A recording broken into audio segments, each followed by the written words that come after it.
class. Hey. Down.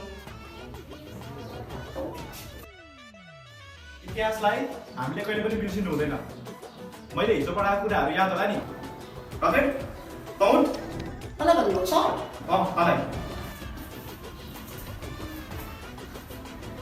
Rocket भन्छ पृथ्वीनारायण शाहले एउटा औँला उठाएर के भन्न खोजेको हुन्?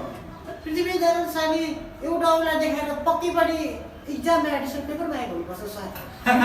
किनभने यो युट्युबको पत्रकारहरू जति पनि छन् उनीहरूले चाहिँ त्यो क्यामेरा लिएर खिचिहालेर भ्युज बढाउनुको लागि चाहिँ जे पाए त्यही हालेको हुनुपर्छ सर। यो चाहिँ तपाईँलाई थाहा छ नि युट्युबको पत्रकारहरू भागे कसरी चम्किन्छन् भनेर 11 भाइ 12 भाइ 13 भाइ। Thank you sir. चाहिँ मलाई त्यही भनिदिने मेहमानी तौट औ त भन् पृथ्वीनारायण शाहले एउटा औँला देखाएर के भन्न खोजेका हुन्? म चाहिँ यसमा फरक मत राख्न चाहन्छु। मेरो विचारमा चाहिँ पृथ्वीनारायण शाहले बाउलाई पैसा माग्दा पैसा दिनु भएन भने म चाहिँ घरै बस्दिनँ भनेर चेतावनी दिएको हुनुपर्छ सर। मलाई त्यही बोलिदिने तिमीहरू दुईजना मुर्गा बन।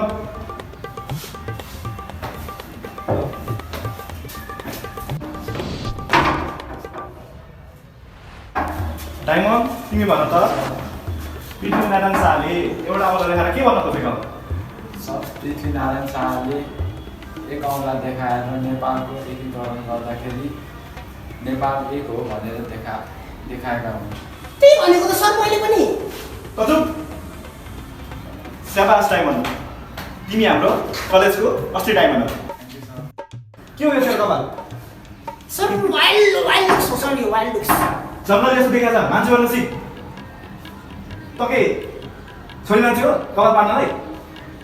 सर पेन काटेर आइज नभए रिबन बाँधेर आइज। सर वाइल्ड जङ्गल जस्तो देखाएको छ।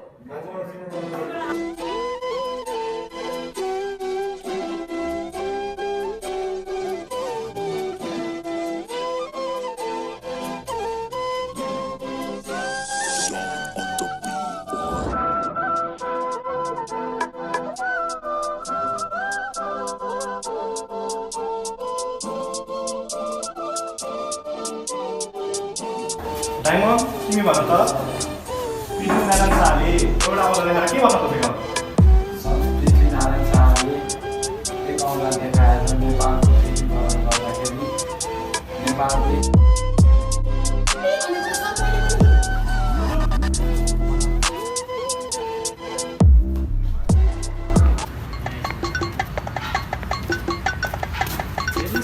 दर्शकबिन हाम्रो स्कुलको टपर आउनु भएको अझै धेरै जान्नु किन होस्? म भन्दा धेरै जान्ने भइस पनि तिम्रो कार्ड दिन्छु। हेर्नुहोस् त दर्शकबिन रकेटजीले डायमन्डजीको कार्ड दिनुहुन्छ अरे। पक्रिहाल यसो खोल त चलाउ खोल त यसो यसो यसो काटिहाल पक्रिहाल खोल त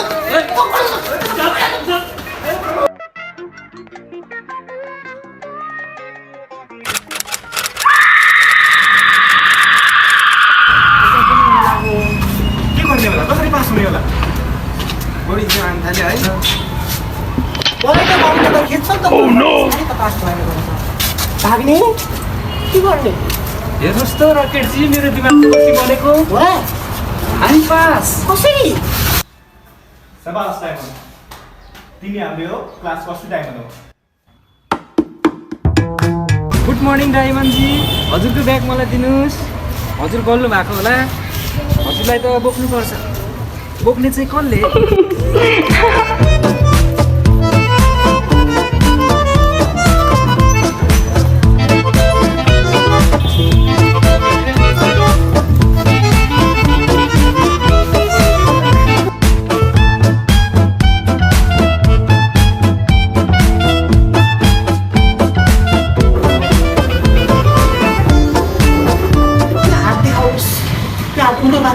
माथि गर्नुहोस्।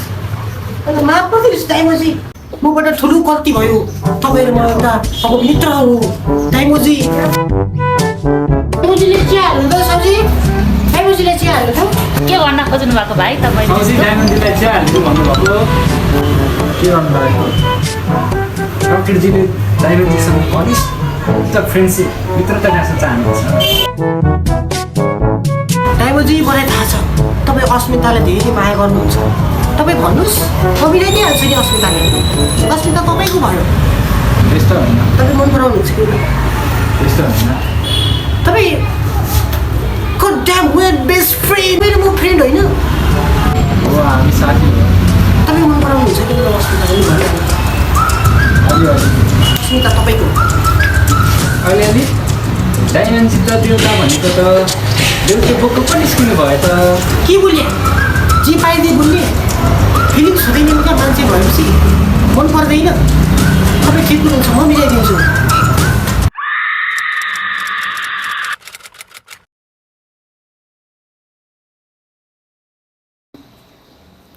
ट्याप गर्नुहोस् गाइस ट्याप गर्नुहोस् लाइक गर्नुहोस् कमेन्ट गर्नुहोस् मेरो लाइफमा जोइन हुनुहोस् गाइस गुड मर्निङ क्लास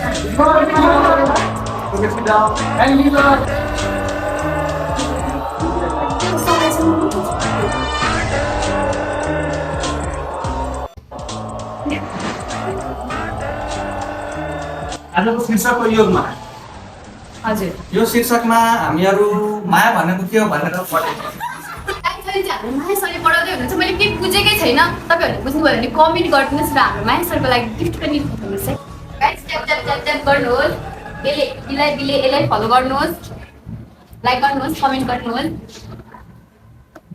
तुझे चांद के बहाने देखूं हो तुझे चांद के बहाने देखूं आजा गोरिये जिंद मेरी है चेहरे हो जब ऐसे चिकने चेहरे तो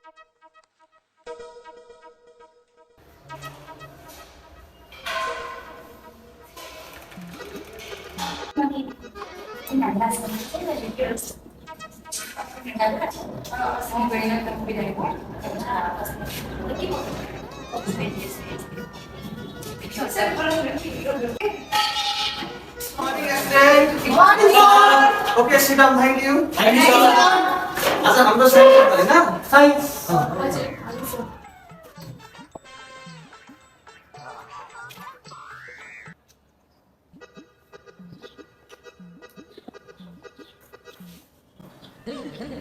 क्लास 4 गर्दै गर म एकछिनमा आइहाल्छु ल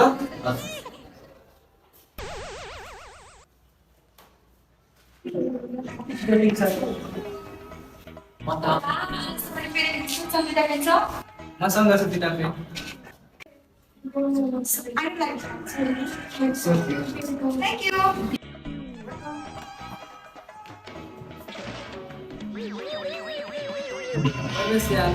म फर्स्ट बेन्चको केटीलाई लास्ट टाइम मन पर्छ हो र यार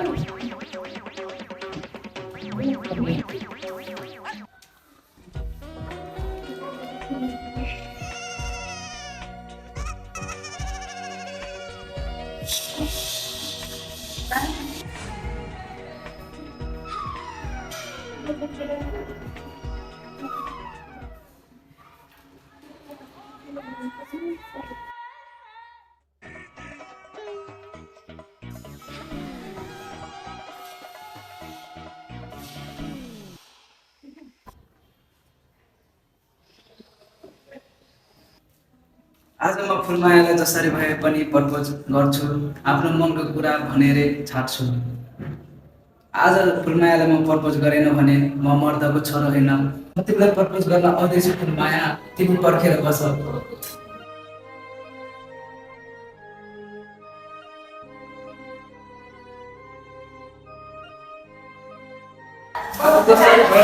फुलमायालाई प्रपोज गरेर छाड्छु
हे भगवान म यो पापी संसारमा बाँच्न सक्दिनँ मलाई फुलमाया जसरी भए पनि चाहिन्छ म यो पापी संसारलाई देख्न सक्दिनँ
के भन्नु पृथ्वी संसारले राज्य देश लक्ष्मीमा के राखिन्छ ल तिमीले मतिर हेर नि मतिर हेर्नुपर्छ तिमीले कहाँ मुनि हेरेर हुन्छ हैन एक्सन त अहिले महापुरुष बोल्छ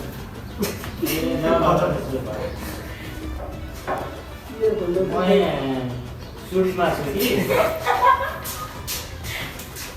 म लोकेसनमा सुट गर्दैछु मेरो आज सुट छ भने भिडियो गरिरहेको मेरो रोल आएको छ एकछिन पढाउँछ म बिजी छु कलेजमा हो लोकेसनमै हो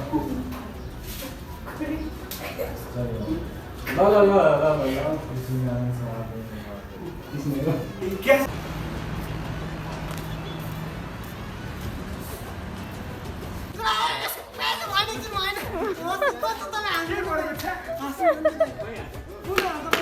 तपाईँ हाँसिँदै